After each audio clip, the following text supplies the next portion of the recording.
Hey everyone, George R. R. Martin's House of the Dragon season 2 is out and streaming on HBO. And the season is actually complete now. So if you wanted to watch it all at once, this is the time. And I actually think that is the best way to experience the series. When I binged it, I actually really enjoyed it. So I think there's a difference with this film and how you view it and how you choose to watch it.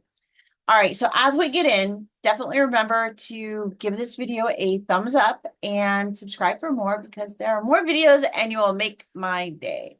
All right, thank you so much. So, House of the Dragon Season 2. This is that next installment of Rhaenyra's fight to claim her throne. And in true Game of Thrones style, the political maneuvering is in full swing as the Targaryen factions position themselves within King's Landing and Dragonstone.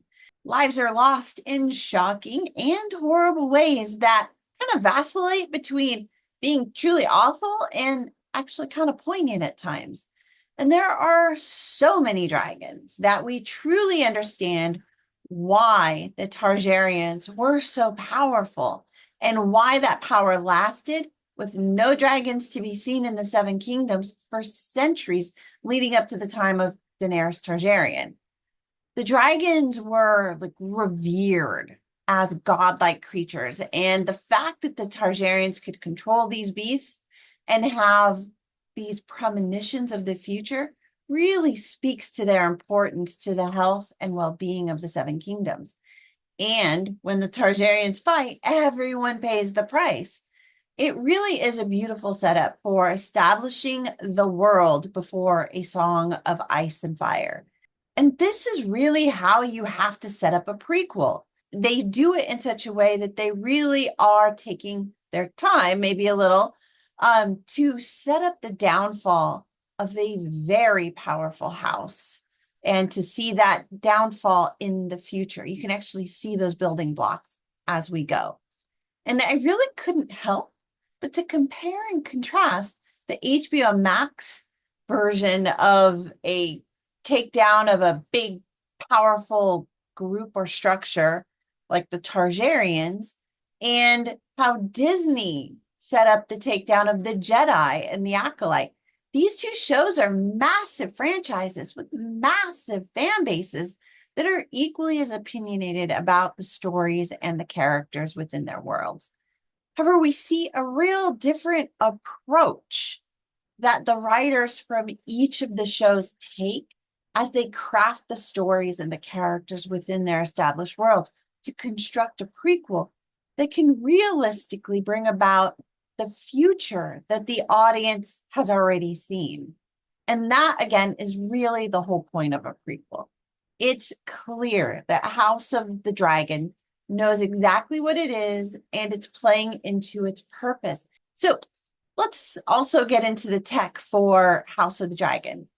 So I really think they did a spectacular job with the technology. It was amazing how they used it. Their use of live settings with sound stages, with green screens and LiDAR technology and AI, as well as these handmade props were just astonishing. They all required this meticulously ornate detail from embroidered costumes to realistic looking dragons. It was astonishing.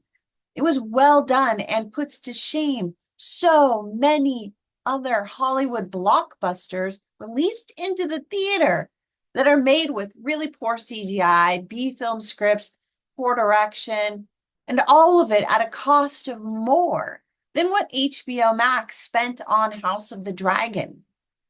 But it really was the storytelling that nailed it for me. And I could really see George R. R. Martin's active influence as the story unfolds because there were so many little details that were just really wonderful Easter eggs.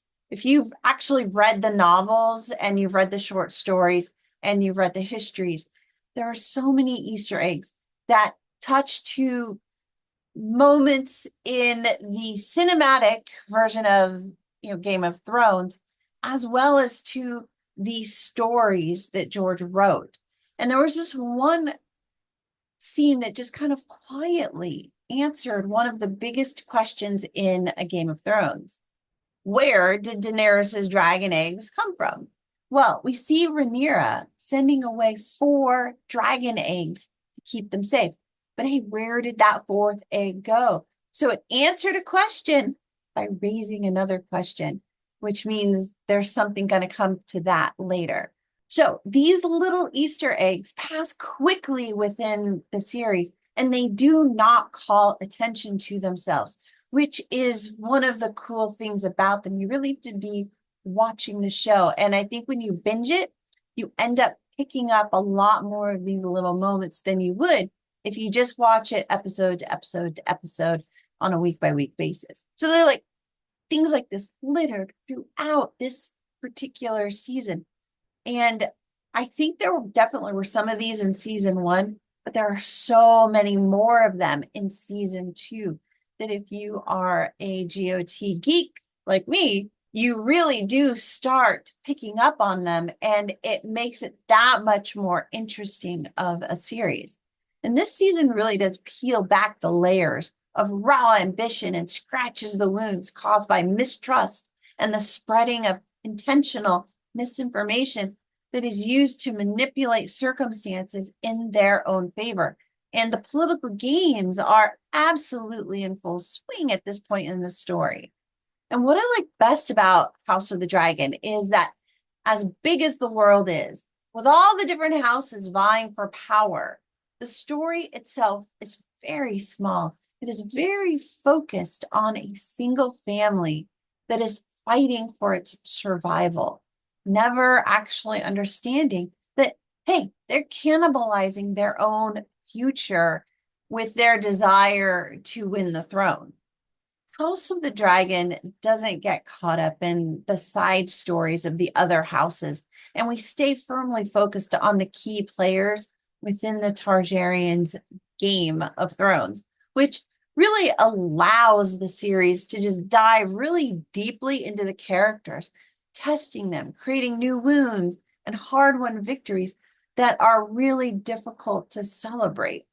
And I think one of the most difficult moments in this season, I think, was having Daemon in Harrenhal for so long.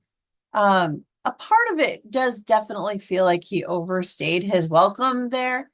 And I think that one of the problems that they ran into with season 2 is that everybody freaking loves Matt Smith in this role. He made Daemon the most interesting character in the entire series, frankly.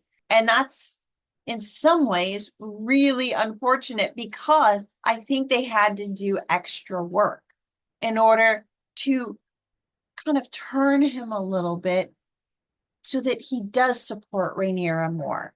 Because the Daemon that we saw in season 1 and in the beginning of season 2 is a Daemon who could have got on that dragon and could have gone to King's Landing and really could have taken the throne without a second thought. Like, he could have done it. I believe it totally. But I think George R. R. Martin is a really good storyteller. He really understands his character. He understands the story. He understands the actors. He understands the audience and their reaction to the story. Because when you get down to it, George is a fan. George hangs out with fans. George hears them and listens to them one-on-one. Like, he hears this stuff. And so when he's seeing the audience's reaction to Daemon, and he knows what Daemon needs to do and how he needs to get there, he really did have to think about how to twist that, how to turn that, how to change that.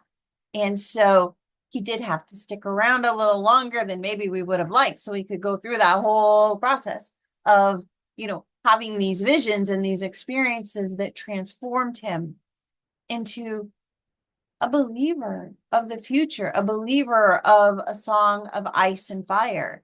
And that's when he's able to bend the knee for real to Rhaenyra, part of me feels like they learned a lesson from how season 8, I guess the last half of season 8 unfurled with Daenerys kind of becoming the Mad Queen. A lot of her choices didn't make sense to people because they didn't spend enough time on them. They didn't spend enough time allowing people to understand why a character felt a certain way, or how a character turned, or how a character changed their mind to become something else or to make a bad decision. And I think they're actually trying to solve for that problem in season 2, letting us linger a little bit in these areas that really explain what the characters are experiencing and what they're feeling. The other characters who deserve all the screen time they got and so much more are the dragons. They're huge, they're majestic, they're terrifying, and there really are some amazing battle scenes, and the artistic construction of them, whether they're crawling around on ground or flying in the air or in a battle or doing whatever it is they do, we get so many good close-ups of them. So many close-up shots that are clear and beautiful on screen. They are so well designed that it's also easy to just forgive any of the little flaws that might come up. So yeah, I mean, even though parts of the season did drag just a little bit, the thing is, I didn't care that much because I really was enjoying watching the dragons and learning about the dragons and seeing how the characters were finally moving into place. And I think season 3 is going to be a killer based on what is going to happen next and where we are leaving off on season 2.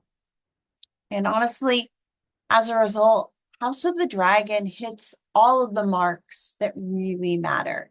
And if you are a fan of Game of Thrones, I think that you will actually enjoy season 2 of House of the Dragons, because the series never really strays away from its core identity. It knows what it is and it embraces its truth, leaving you feeling upset and worried for Rhaenyra, despite knowing exactly what's going to happen. So, House of the Dragon season 2, have you seen it? If you did, what did you think? And what were some of the Easter eggs that you saw? I mean, by now, I think it's fair to do spoilers in the comments, right? So, what were some of the Easter eggs that you saw, and how do you think they're going to play out in maybe season 3 of House of the Dragon? I'm really curious to know what you thought. All right, so remember, give this review a thumbs up, subscribe for more videos, and I will see you all again soon. Thanks so much. Bye.